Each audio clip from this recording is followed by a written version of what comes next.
खुदावन यीशु मसीह के बाबरकत और फ़तेहमंद नाम में आप सबों को पास्टर अमजद डेविड का सलाम। आइए अजीजों, हम अपनी सीरियल पर गौर करेंगे। वैसा ही मिजाज रखो कि जैसा मसीहा यीशु का भी था। जब हम यीशु मसीह के मिजाज की बात करते तो ये रवैया और ये सीरत और सूरत है। जितनों ने मसीह यीशु को कबूल कर लिया, मसीह को पहन ली, बपतिस्मा लिया, मसीह को पहन। और यही बात लिखी है कि जिस्म उसकी ख्वाहिशों की रगबतों पर गौर न करो, बल्कि जिस्म उसकी ख्वाहिशों की तदबीरें न तो, बल्कि मसीह यीशु को क्या करो, पहन। हम मसीह के अंदर जो मसीह में है वो नया, पुरानी चीजें जाती रही, देखो सब नया। तो हमें मसीह के अंदर रहना है, उसको अपनी शख्सियत में जाहिर कर। जब हम उसको उसके अंदर रहेंगे तो उसके हाथ में उसके मंसूबे फिर बनने के प्रोसेस में आ जाएंगे। और बड़ी खूबसूरत बात, हम जानते हैं कि पतरस की जिंदगी में जो सबसे बड़ा महोत्सव वो क्या था?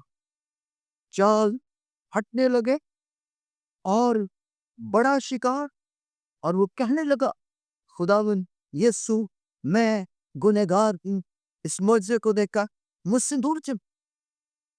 यीशु ने कहा, ऐ पतरस, तू आज के बाद महागीर नहीं, आदम गीर बुका।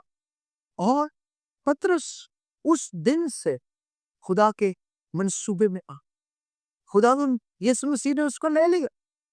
अब उस शख्स को जो मछेरा था, जो कुछ बनने के काबिल ना था, उस खुदावन ने अपने महद हाथों में, और पतरस सेंट बन गया, पतरस चरवाहा बन गया, पतरस निगहबान बन गया, पासवान बन गया।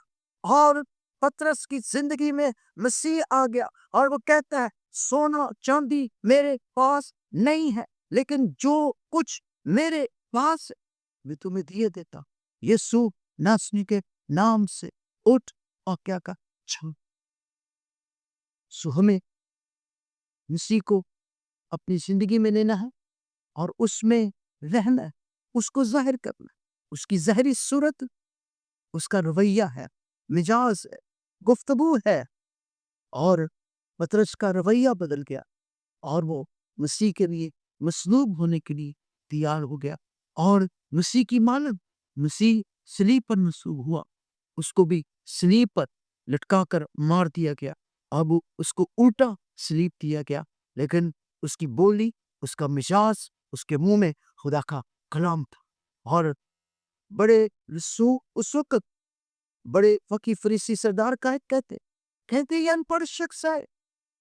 फिर वो बाद में कहते, जब उसका पहला बात सुना तो कहते ये अनपढ़ शख्स है, इसके अंदर हिकमत और उनको उसकी कुदरत कैसे काम कर रही। फिर वो कहते ये शख्स यीशु मसीह के साथ रहा है।